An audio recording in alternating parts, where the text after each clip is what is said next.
Good evening, everyone. You hear me? And welcome to the town of Granby and an evening with Robert Patricelli.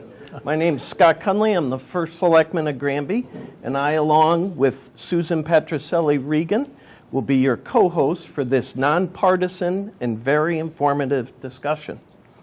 We thank you for coming out this evening. I know there's some snowflakes, but that didn't keep you, so that's good. We do want to remind folks to please turn off your cell phones so as not to cause a disruption. Also, some safety information, being a safety person. Exits are located in the rear. There's an exit up front here as well. And also restrooms are located in the hallway there for your convenience. We'd also like to ask folks to please keep your questions to the end, where we'll be walking around with microphones to make sure everyone can hear you. And it's now my pleasure to introduce Susan Patricelli Regan, who will introduce our distinguished speaker.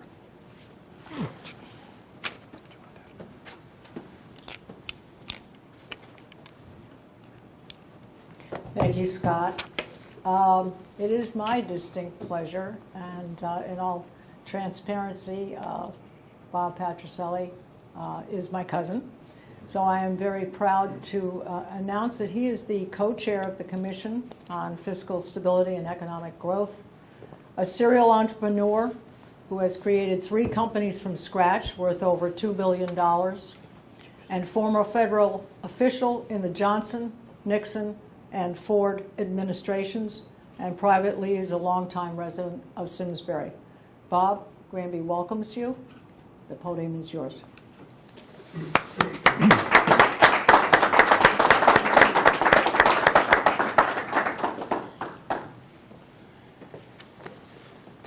Well, Susan, thank you. And thank you for not making it flowery, which you all would have known to discount given her conflict of interest. But, you know, I'm the one that's honored tonight that you would all come out on a dark and stormy night to talk about the state's problems.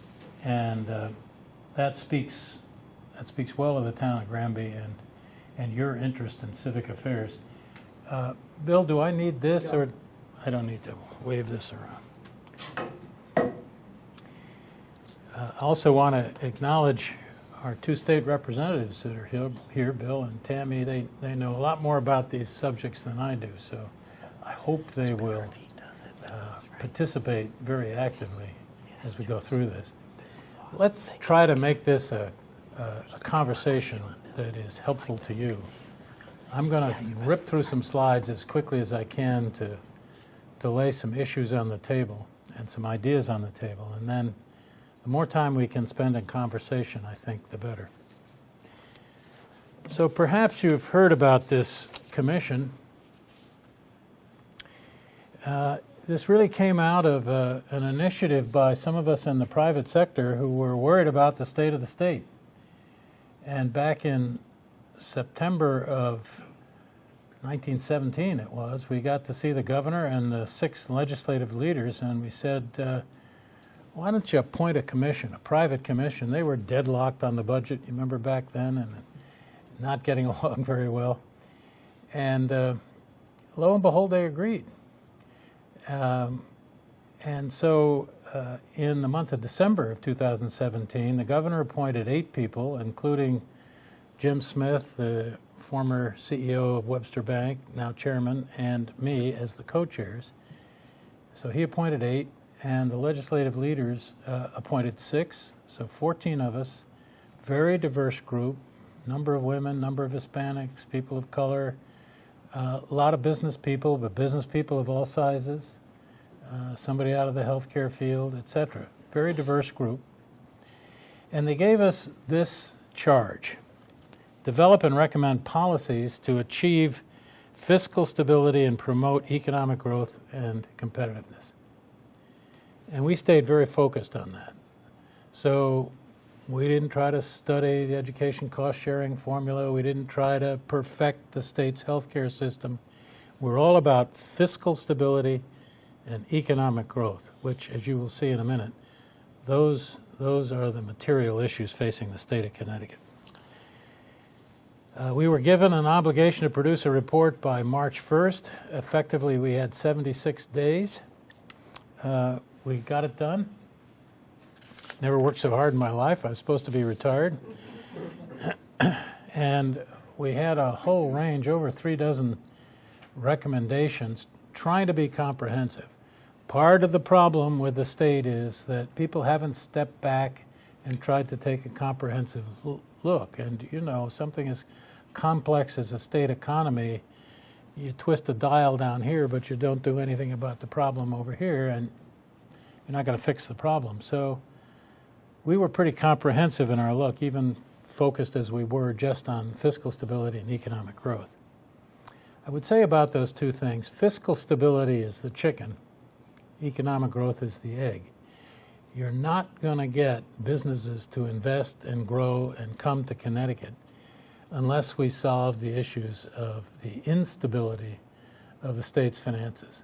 Who would want to invest in a state whose tax structure could go haywire next year because of debt and unfunded liabilities and deficits and the like? So fiscal stability is the precondition of economic growth, but they're hand in hand. After we produced our report in March, we had hearings all around the state. The General Assembly treated us very well. They had a rather remarkable hearing in the hall of the House that perhaps Bill and Tammy recommend, but hadn't been done in a long time, if ever. And they heard us out, but it was an election year. It was a short session. And candidly, nothing much got done, except some education. Yes, we were a little disappointed, but we weren't surprised.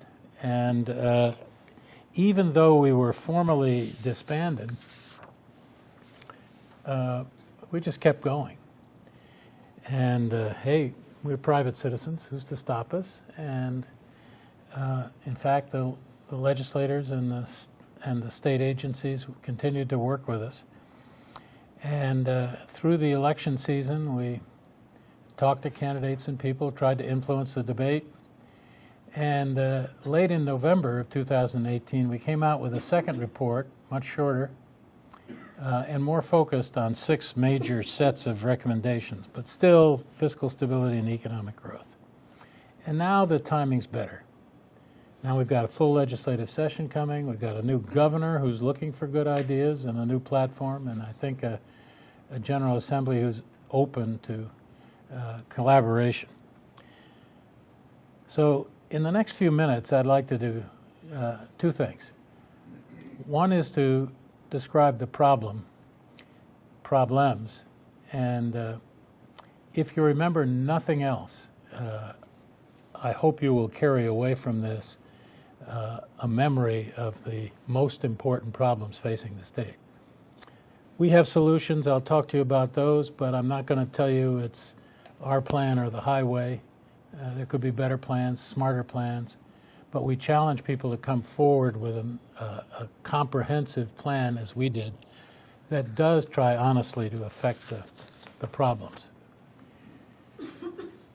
So let's talk about the problems.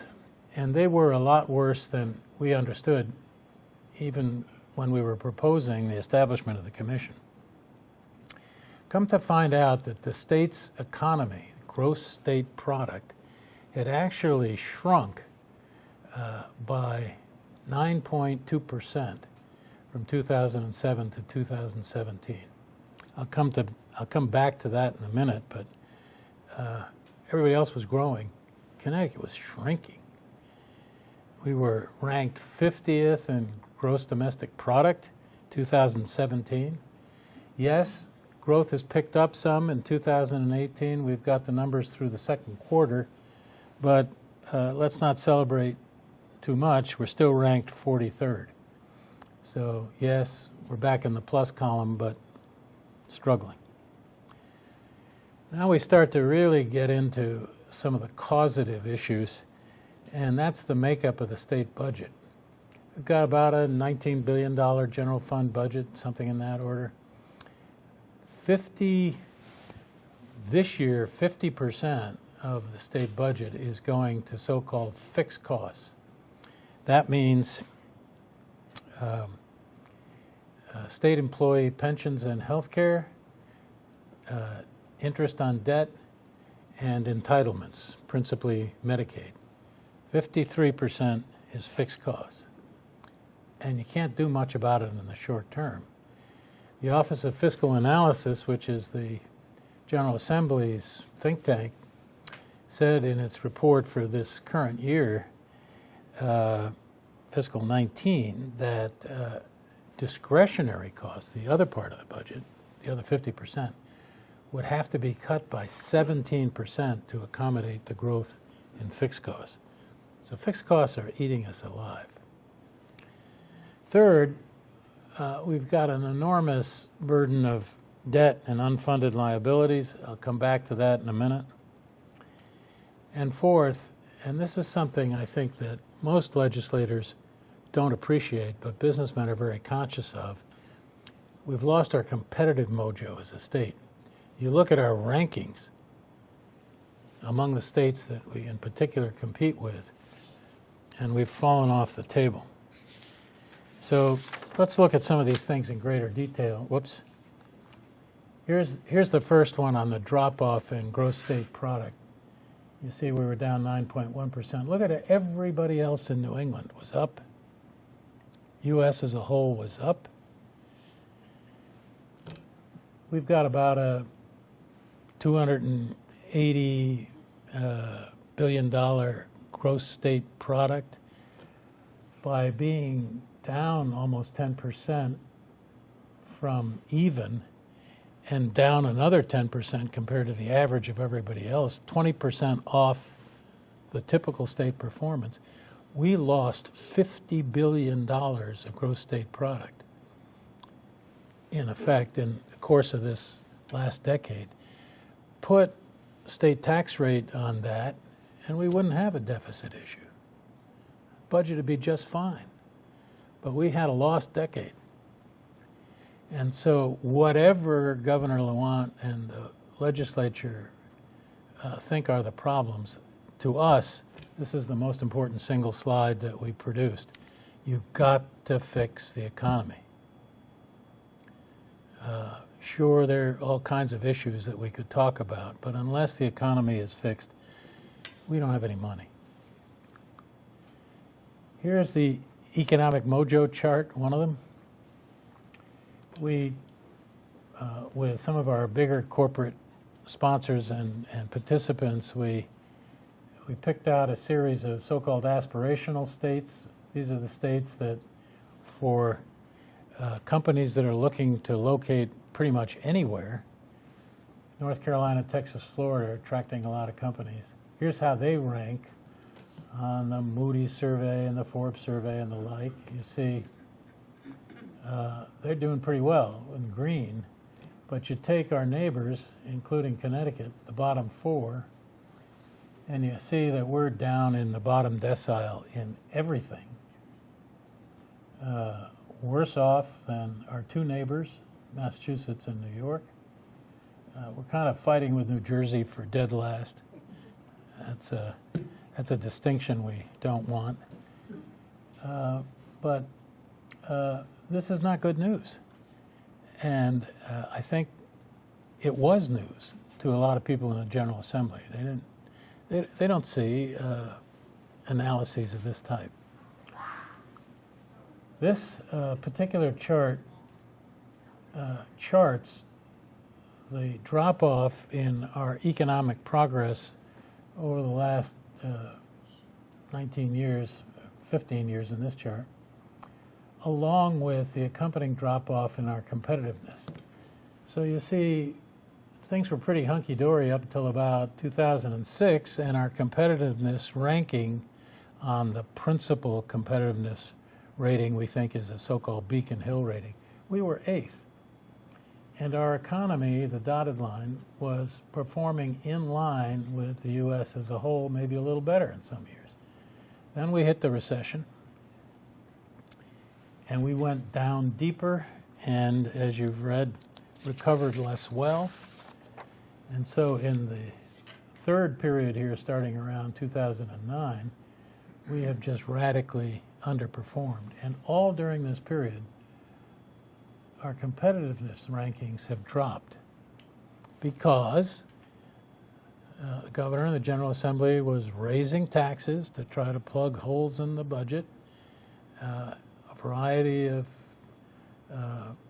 initiatives that weren't favorable to business, continued transportation issues that weren't favorable to anybody.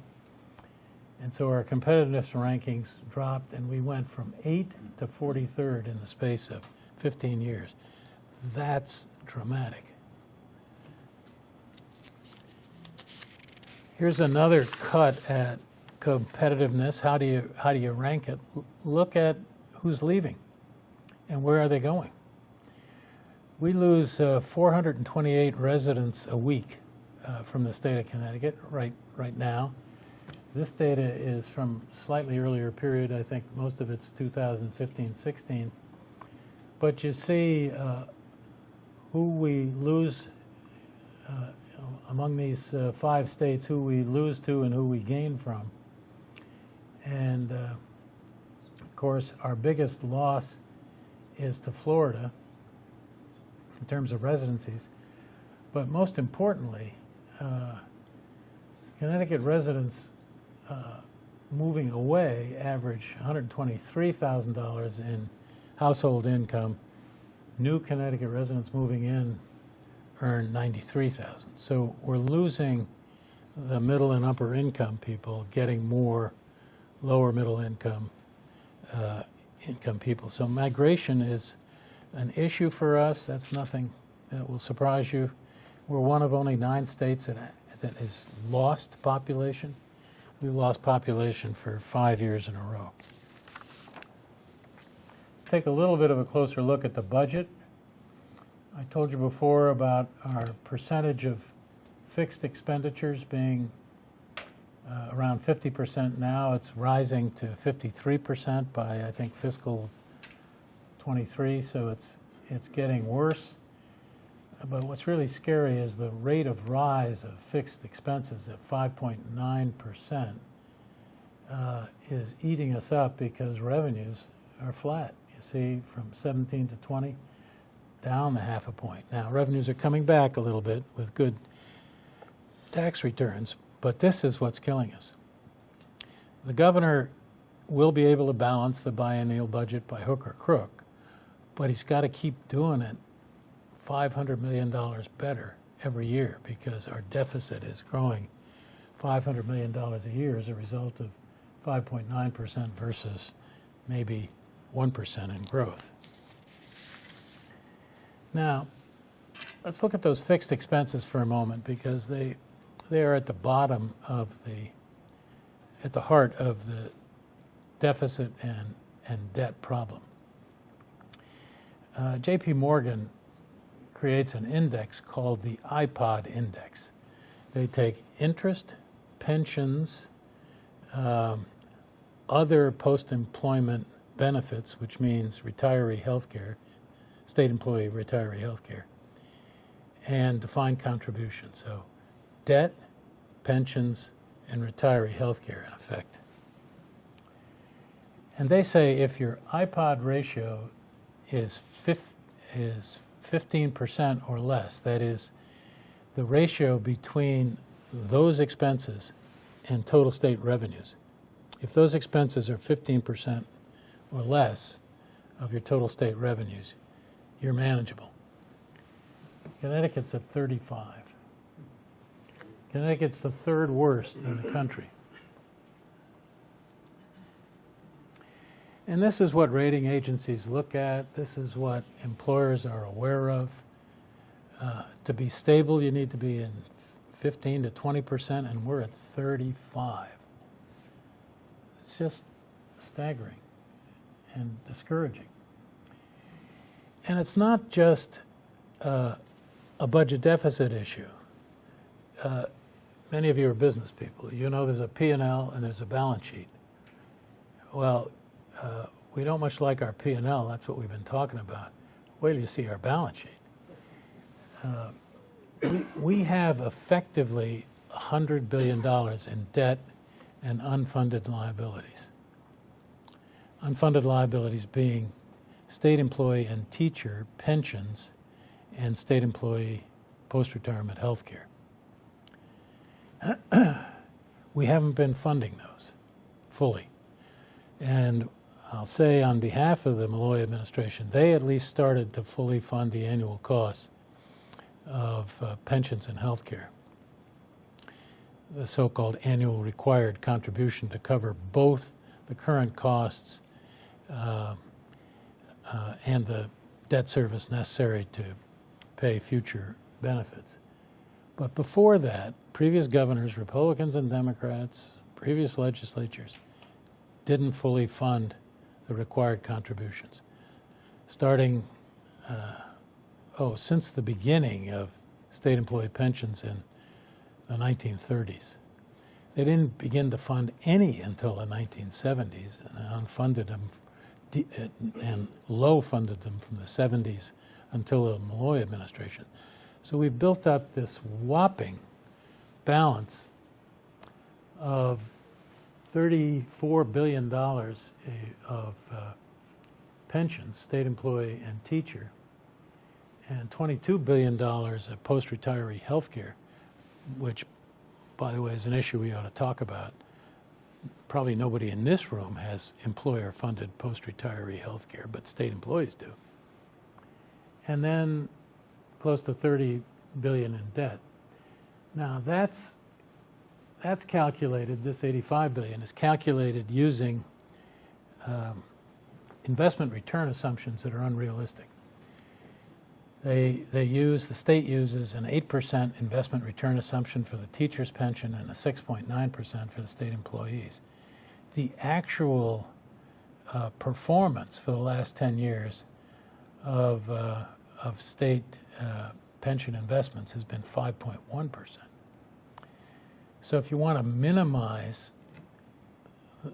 the perception of unfunded liabilities, you say, oh, we're going to earn 6 or 8%. You know, it's phony math. So that if you applied a robust 6% investment return assumption to all of these unfunded liabilities, the price tag would be $100 billion. That's equivalent to more than a $100,000 mortgage on every house in Connecticut, every condo, every house in Connecticut. And we should think of it that way. The taxpayers are on the hook for this. It's $100 billion for a state our size.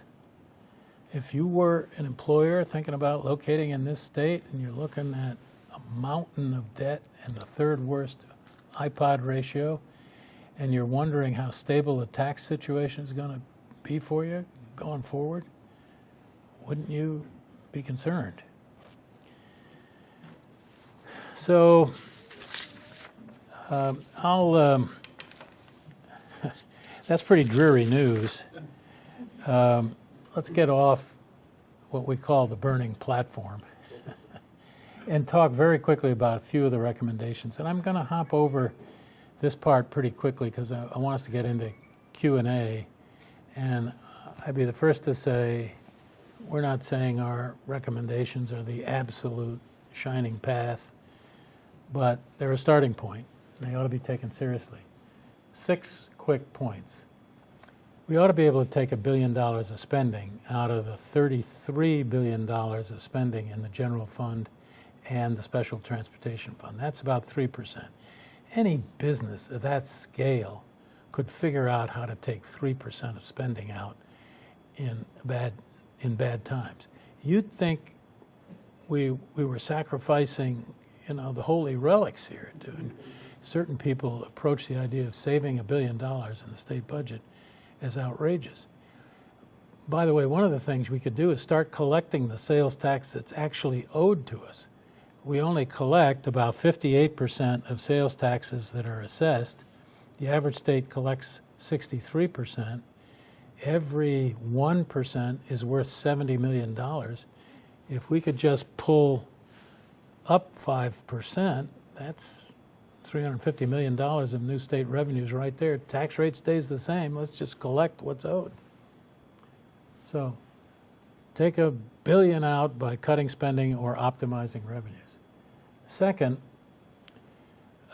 we have to try to find a way to mitigate the growth of state employee and teacher compensation and benefits.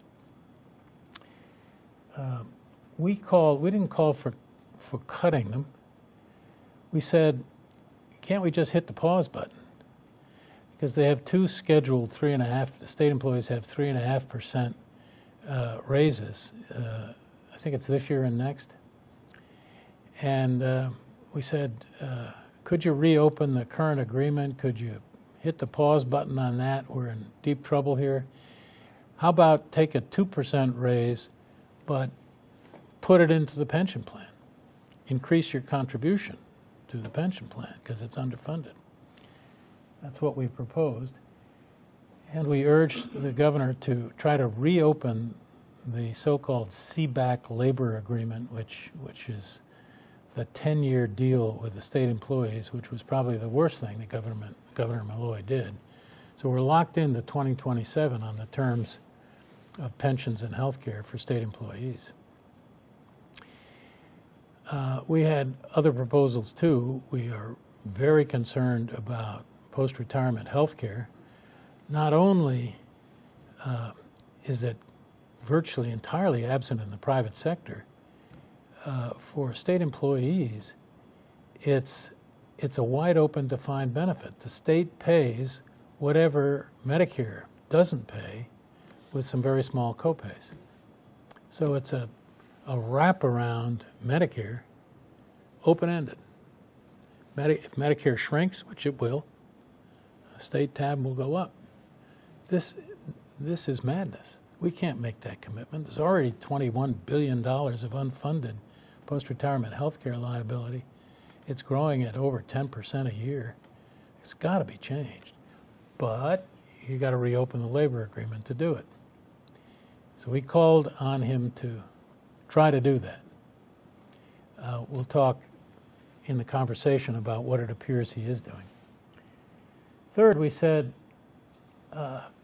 job one is reigniting economic growth. Let's stop arguing about tit for tat and class warfare and tax the rich and don't tax the middle class or give the middle class a break. We got to have a tax system that stimulates economic growth. So we proposed cutting some business taxes where we're out of line. We proposed cutting the estate and gift tax. We're the only state that has a gift tax, and one of 14 states that still has an estate tax. So that hangs a banner over the state for any wealthy person who wants to come in and says, come on in, we'll hit you with a death tax, even though most other states don't. We said stop taxing companies based just on their capital stock. We have this aberrant dual formula where you can be taxed on profits or on your capital assets, whichever is greater. That's crazy. You could be losing money and the state still taxes you. So there's some relatively modest business and wealth tax things that we'd like to change. We also said let's increase the credit on the income tax for middle income people for property taxes, because we know that people struggle with property taxes. And even though that's not necessarily a pro-growth item, it could mitigate some of the out-migration. And the Governor Lamont had campaigned on that promise, and we agreed with him. So we were looking altogether for maybe $600 million of offsets to a set of, we thought, pro-growth, anti-migration taxes. And to achieve that, to replace that money, because you gotta have it revenue neutral, you can't destroy the budget, we proposed broadening the base of the sales tax. Turns out that Connecticut has the fourth narrowest sales tax base of any state in the country. And that's because we don't tax most services. even as the economy shifted from goods to services, we don't tax most services. So we were taxing less and less of the economy. So we said, don't change the rate, but let's tax more of the economy. And that would have paid for this.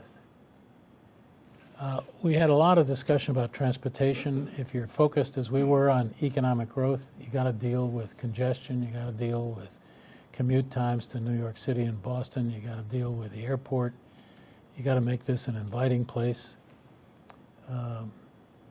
Tolls, we propose tolls. We're the only state in the Atlantic coast that doesn't have tolls. Now, I would say we need some more study because the state had a kind of toll everything plan that probably is broader than it needed to be.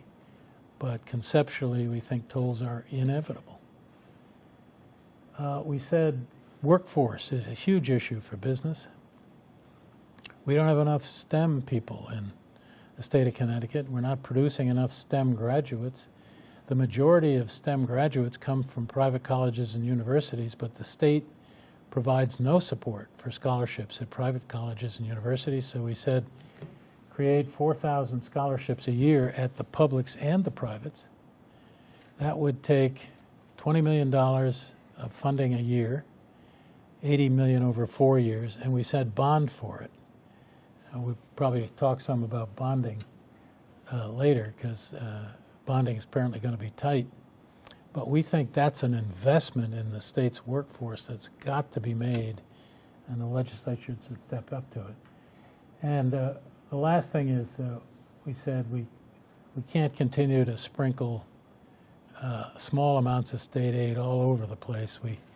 We just built a school in Greenwich, for example. Why are we paying for state dollars, paying for building schools in Greenwich? We need to target our municipal aid. I think Granby, if you look at net grand list per capita, Granby is something like 124th out of 169. You'd be a winner on a system that targeted state aid more at those who need it, because you don't have the tax base. And state aid shouldn't be indiscriminate, allocated politically. Everybody gets a piece. It should go to those who need it. This is the last slide, and this just says what some of the questions are. And you know, the governor presents his budget and his tax proposals next Thursday, the 20th? Wednesday. How will they balance the budget? He will present a balanced budget. By law, he and the legislature have to produce a balanced budget, but how? Are they going to raise taxes to do it? Are they going to commit a lot of the rainy day fund as a one-time bailout? I give Governor Lamont a lot of credit for being very hard-nosed about that so far. How are they going to reform the teacher retirement system? We didn't talk about that, but that's the fastest growing large expenditure item in the budget. And it's alarming. We could unpack that and look at it, but that one isn't collectively bargained. So the General Assembly can reform the teacher retirement system, and we had an elaborate proposal about how to do that, including dedicating to the teacher pension the state lottery revenues for 30 years. That would be the equivalent of putting $7 billion into the teacher pensions to get their funded ratio back up to national averages. But that's a huge one. Now, we think teachers ought to contribute more there. Part of the problem we have in the state is that state employees and teachers are better paid than almost any state, and they contribute less than almost any state. State employees, one group of state employees contributes only 2% to their pension, which is the lowest number in the U.S. So, yes, it's a done deal till 2027, but it's fundamentally not fair. They're overpaid and under-contributing. Can he reopen CBAC? We ought to talk about that. He apparently is interested in sales tax base broadening. There is a lot of interest in estate tax repeal. And oh boy, the toll issue. I almost wonder, Tammy and Bill, whether that one shouldn't be iced for a year because it's going to be so disruptive again. Too many people campaigned on it very recently, but those are some of the big issues that are coming up. So let me stop there. You've been very patient. I probably ruined your evening. But let's have at it. We could have a round of applause. Oh.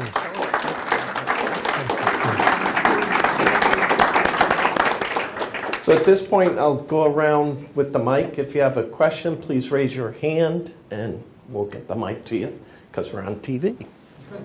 There you go. Hi, Bob. Very nice presentation. Thank you very much. It is a little bit on the dreary side, however. Recently in the paper, the Hartford Courant, it was announced that Amazon and New York had come to no agreement on their building, and it was proposed that they come back and look at Connecticut. Why would, if this is all the, why would they do this if this is the case in Connecticut? Remember the Patriots? Yeah. Well, you know, I, in the interest of time, I left out the good parts. And this state has a lot of assets. And if you're an employer currently in New York City or Boston, your people are struggling with housing prices that are through the roof, and high taxes, and traffic congestion. Connecticut's a great state in terms of quality of life. We're ranked 6th from the top in terms of our educational systems, which families care a whole lot about. The healthcare system is excellent. Safety is excellent. So we have a lot of attributes. We haven't packaged them very well in the past. I don't know if we've got a shot at Amazon. My partner, Jim Smith, who was co-chair of the commission, is now co-chair of the state's economic recruiting effort, and God bless him. So I talked to Jim this morning about they're going after Amazon. They're trying to form the best package they can.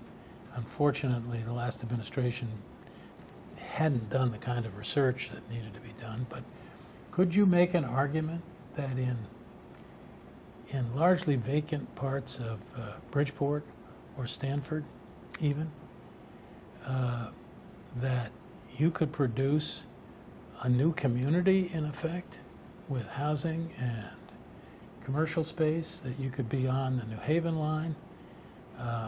You've got Sikorsky Airport in Bridgeport. You could have a high-speed ferry to New York. You could make a case, but you know, we just got out of practice in terms of marketing, and so I think it's a huge long shot, but the exercise will make it possible for us to win the second one or the third one or the I was fourth. happy to hear you say that, because if it was run more as a corporate venture than a political venture, I think it probably would. And it's not about bribing companies to come. They're smarter than that. It's about quality of life and education and transportation. It's not about this tax credit or that tax credit. Thank you. Other questions? Don't be shy, folks. He's willing to answer anything. I could tell you stories about Susan. Okay. We'll talk later. Thank you for your presentation. This is an eye-opener. When I see a black bear raiding my compost pile, I'm beginning to think really it's a state balance sheet. At the end of your report, you discuss the promotion of regionalization of services. Yeah. And you haven't touched on it yet tonight. I wonder if you might comment a bit on how that unfolds and what the likelihood of something like that becoming an important feature of our governmental structure. Mind if I sit on your knee? Well, it's a great question, and we didn't spend a lot of time on regionalization because, frankly, we made a political judgment that we're not going to change the structure of 169 towns. Connecticut folks feel very strongly about influencing their local government. Now, that's different than saying we can't regionalize some services. But some of the proposals that are bandied around about, creating counties or merging towns and all that stuff, we figured we got to work on the problems that are right in front of us. We also observed that we had 169 towns and fragmented services back when we were ranked 8th in terms of competitiveness. So the lack of regionalization wasn't a contributing problem. What it is now is maybe an issue whose time has come because of this growth of fixed costs. That we've got to take costs out of the system in other places to pay our employees and our teachers. I'm going to ask you a question. That's the grim news, and you're facing it here at the local level. You've got pension and health care issues to fund. We're all for regionalized services. We didn't study it heavily. Another commission ought to do that. We did make proposals about adding some money to the state budget, actually, just for regionalized services. We said override local bargaining units so that you wouldn't have to have multiple town unions voting to approve a service district. We made a number of recommendations, but honestly, I don't think it's at the heart of our issues. Even though some people would argue otherwise, I respect that. Go, John. In your report, I think you recommended that the revenues from the lottery go towards paying off the teacher retirement fund. Yep. What was going to backfill those revenues in the general budget? That's a great question, and the answer is the magic of pension math does it automatically, because if you drop the equivalent of $7 billion of assets into the pension fund, the actuaries then recompute the annual required contribution. And the savings to the state, the lowering of the annual required contribution, is greater than the net savings is greater than the loss of revenue. So it actually pays for itself for the first 10 years or so. Then the curve starts to change, but you can do it in the short term. By that time, if we haven't got economic growth and haven't done something about our labor costs overall, we'd be in trouble again. But this idea of, so here's the teacher piece, $13 billion, but if you gross it up with a 6% return, the teacher unfunded liability is about $20 billion. So if you could put $7 billion out of that, reduce it to 13, I know I'm giving you a lot of numbers, that would make the funding ratio of the teacher pension about 60%, which is about the national average. You don't have to go to zero on these numbers. You just got to get off the bad list. And so the lottery would get us off the bad list, and there's a way to do it. You have to do some other things too. The teachers have to increase their contributions. You've got to refinance the debt after 2025 to spread it out better. It's not just the lottery, it was a whole package of things. Now this one, maybe more than anything else, is going to test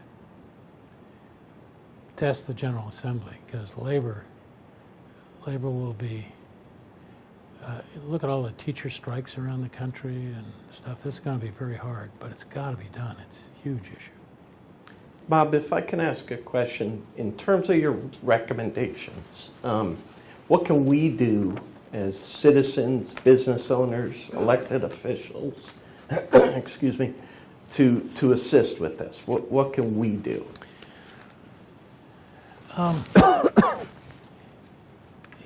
This may sound corny. But I think the impact of the commission to date has been principally one of educating people. And we got a lot of attention from editorial boards, for which we're very grateful, and from members of the General Assembly and others. And the problems are bigger than people understand. And so having meetings like this, and then feeding back up through your organizations like the Conference of Municipalities, or the group of small towns, the cost group, and all that kind of stuff, feeding a common understanding of the problems so they can't be ignored, I think is the most important thing. It's not about fighting over this or that labor concession or this or that change in the tax code. It's creating that atmosphere of it's time, Connecticut, to step up and fix it. And I give this governor big points for the way he seems to be going at it. He seems to be very collaborative. He's not saying, he says his proposal is the beginning of the discussion, it's not the end, Good. But Scott and everybody help get the word around, because this happened on our watch. This happened because we weren't paying attention. We weren't holding elected officials to task to fund the pensions and health care. We weren't holding them to task to moderate the giveaways. We were kind of bumping along, fat and happy. It's our fault. Thank you. Any other questions? I don't have a question, I have an observation for you, Bob. Based on your very first slide that you threw up, which showed Massachusetts doing very excellently. If I were a CEO, you have the line chart, and you just gave me a quarterly report, I would tell you to package Connecticut up and sell it to Massachusetts as fast as you can. And that's not because of their growth, it's because I see the fixed costs and the liabilities are going to make it extremely painful in the years right in front of us. I agree with you wholeheartedly. People don't have any idea of how bad that can be. Well, Massachusetts, his numbers are a story of Boston. And in fact, New York State's numbers is the story of New York City. They have mega cities, and we don't. We have 5 or 6 small cities. And none of them has been a real point of attraction for millennials and for businesses. But the worm is turning. Connecticut was recently ranked as the 15th best location for STEM graduates. And turning our cities around is a big part of this. I tried to make an important point about housing prices in Boston and New York. I mean, this has happened in San Francisco. You can't live in San Francisco. Employers can't hire in San Francisco. In Seattle, companies are building housing because it's the only way they... So they're pricing themselves out of the market, and I think there's some potential economic headwinds we can take advantage of. But that's a grim chart. Then the next one is interesting. Massachusetts has the highest, worst cost of living, and yet it is ranked #1 in competitiveness because of Boston. Go ahead. The previous slide you had on that, one of the things that I think is interesting is your comment that part of one major facet of what you've done is sort of educate and talk about all this stuff. And I did find this graph sort of amazing the first time through because it looks really bad. But I also know enough about GDP and about the measurement of GDP to know that GDP in and of itself is misleading. That actually could be a very good result. So I know, and I'm being completely serious here. Sure. My question to you is, how much did you look into the quantification of these things? For example, if you were in a country where there are huge rates of cancer, GDP will rise because you will spend a lot of money and a lot of resources treating that, but obviously that's not an outcome that you want. So there have been a lot of proposals to take economic measures like GDP and to adjust them so that they become more relevant to getting the kind of outcomes you want or understanding what the outcomes are. So I am curious, when you did all of this, how much you got into what these things mean other than just the rough numbers. Well, I might take a mild exception because while this is just a measure of gross domestic product, I think it does, when you look at the U.S. as a whole, the red line, it washes out the interstate differences on healthcare, education, all the rest. And we are just so underperforming the nationwide levels here that even potential failures in the definition of GDP seems to me are overwhelmed by the power of the slide. Now, it may well be that we need some kind of amalgamated state competitiveness index that isn't just about, if this is the point of your comment, isn't just about growth in state product, but it's about some of these quality of life things and other matters. But you know, this is the number that location experts and consultants to corporations and whatnot, these are the kinds of numbers they look at. But I'm not an economist. You may be, sir, but so I can't really argue the fine points of GDP or GSP, gross state product. Hi. Hi. Thank you for your thoughts today. I'm interested in hearing more about what your recommendations might be to our governor regarding pension reform. Particularly from a business perspective, a lot of companies in Connecticut and nationally have really had to address pension and retiree benefits, and they're really tough decisions to make because they impact people who are approaching retirement, and that's a very personal, an emotional issue. But certainly there are ways to at least address new hires and how you can phase in new plans to new hires that you are bringing on board. So if you were going to give your best recommendations to the governor on how to take some steps in that direction, what would they be? Great question. Well, I think the first thing we would propose and did propose in our first report was to take the definition of pension and health care benefits and contributions away from collective bargaining and give it back to the legislature. Turns out that we're one of only 4 states in the country that gives it to collective bargaining. Talk about the fox in the hen house. And even though the legislature has to ultimately approve the deal now, it's one of these last day of the session votes, and it's not an opportunity to really weigh in and change anything. Other states partially or fully manage their pension and health care benefits through careful legislative action. So that would be number one.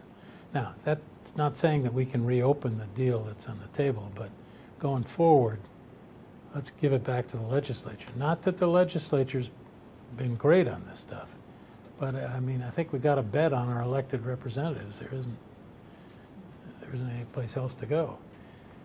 Second,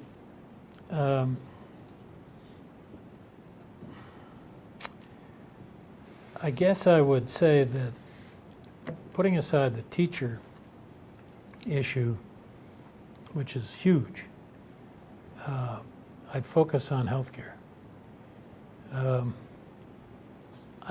I think healthcare is a post-retirement healthcare for state employees is a ripoff of the taxpayer. None of us have an employer-paid Medicare supplement benefit. That went away a long time ago. So why should state employees, oh, and by the way, you know what the requirement is to qualify for it?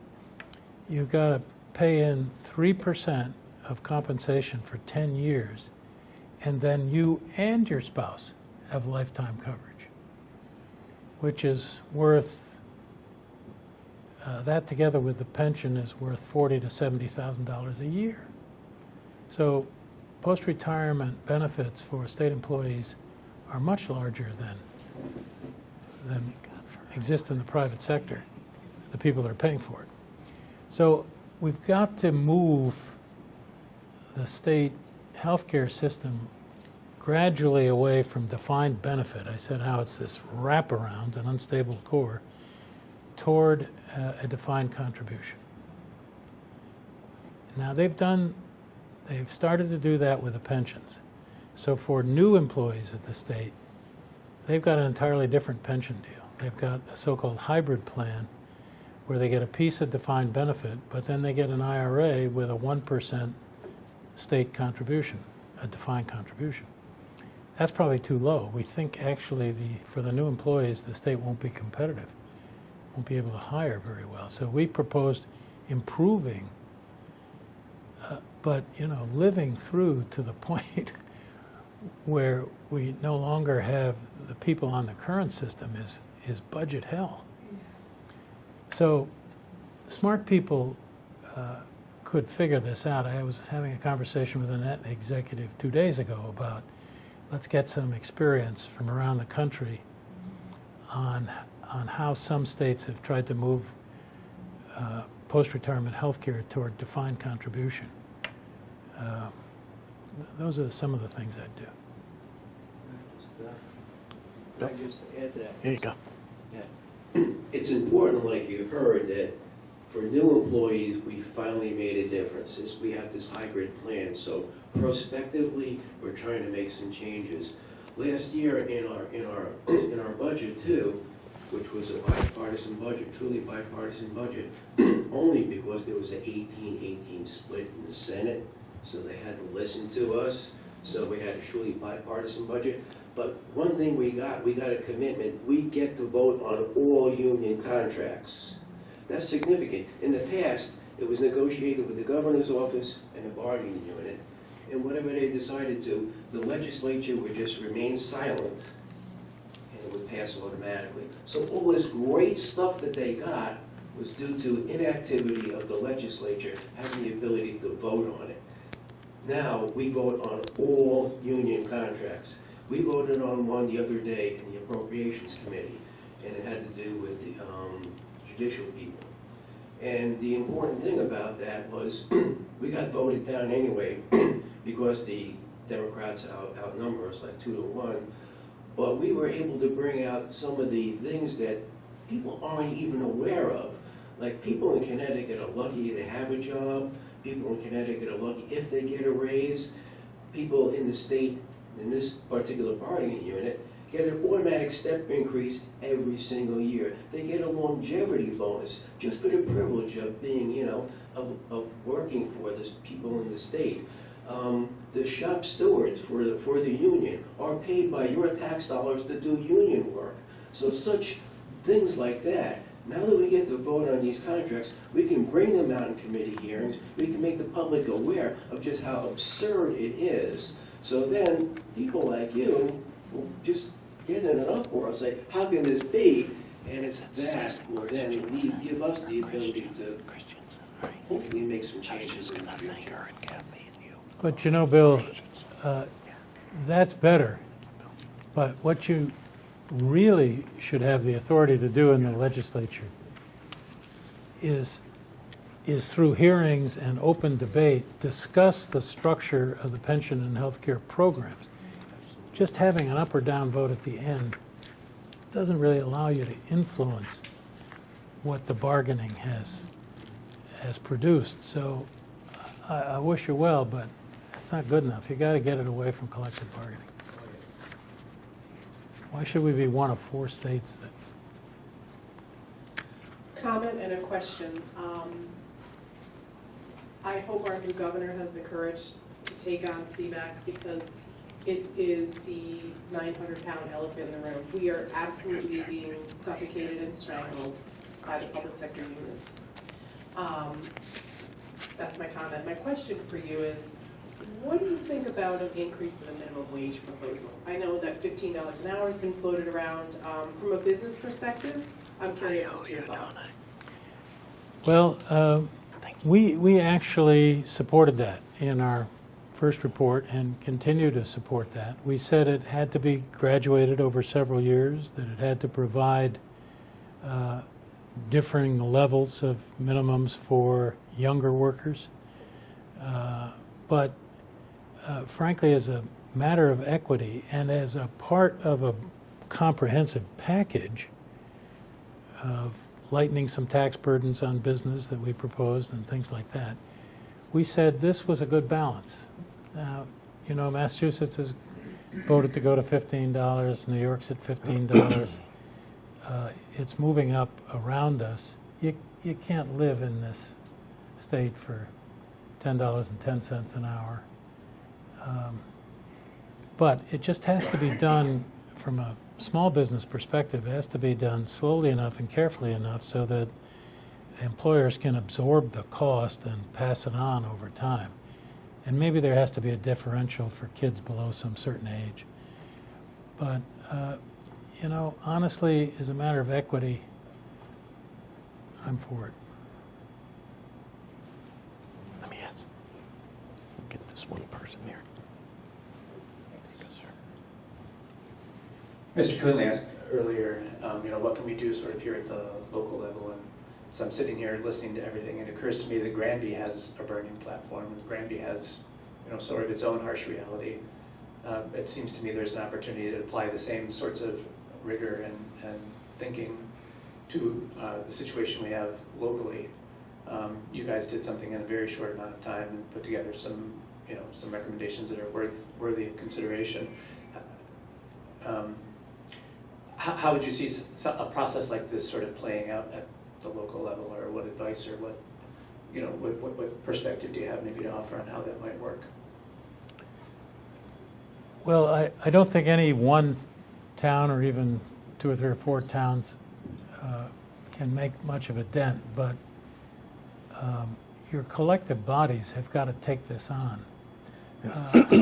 How crazy is it to sit there and just react to Marty Looney's plan for consolidating schools or somebody else's plan for how to do it? Or why aren't the towns? There's something called the Advisory Commission on Intergovernmental Relations that I testified in front of the other day, and I said, why aren't you guys developing a plan? So I would say saddle up. Regionalism's on the radar. Develop a plan that makes sense. Do what we did. You know, nobody elected us. We got appointed, but we even kept going after we were unappointed. Just do it. Go ahead. My understanding, and maybe Mr. Szymanski can jump in on this, is that this deal that was made with the union, the CBAC deal, was cast in concrete and could not be changed for 10 years. Yes. What are the chances that Governor Vermont's going to be able to do anything? Well, that's what he's confronting. I know he wants to reopen it. And we backed off our proposal in our second report. We backed off taking the authority away from the governor to collectively bargain and to give it to the legislature so that he would have the opportunity to try to do that. My understanding is they've shut him down. But he's not taking it without a struggle. Some of the stuff that's been coming out of his office indicates that he may still have some proposals. They're going to have to use some carrots and some sticks. Downsizing can begin after 2021. And unions care an awful lot about how many voting members they have. So if you downsize state government, that's a big concern for them. That can happen earlier. Being creative about improving opportunities for pensioners. Right now, the state pension benefits for active employees aren't portable. You leave the state, it's not like an IRA where you can kind of carry it around with you if you're not vested. Maybe we could find some way to reform benefits for active workers, give them a portability aspect, and be creative and try to get things reopened. The politics inside the union must be horrendous because the older members of the CBAC bargaining coalition have got the best deal. So what they do is they throw the new workers under the bus. The only reason we got that cheap Tier 4 is nobody was in it. So they said, we'll save money over here. Everybody knew we won't pay them as much. So you got this kind of internal politics, and there's 4 different groups within the CBAC coalition, tiers of pension. I don't know. People they devote their life's work to this kind of stuff. I don't know what the answer is, but carrots and sticks has got to be the... I would also say that the union officials came out recently and said, the governor is not going to open the CBAC deal.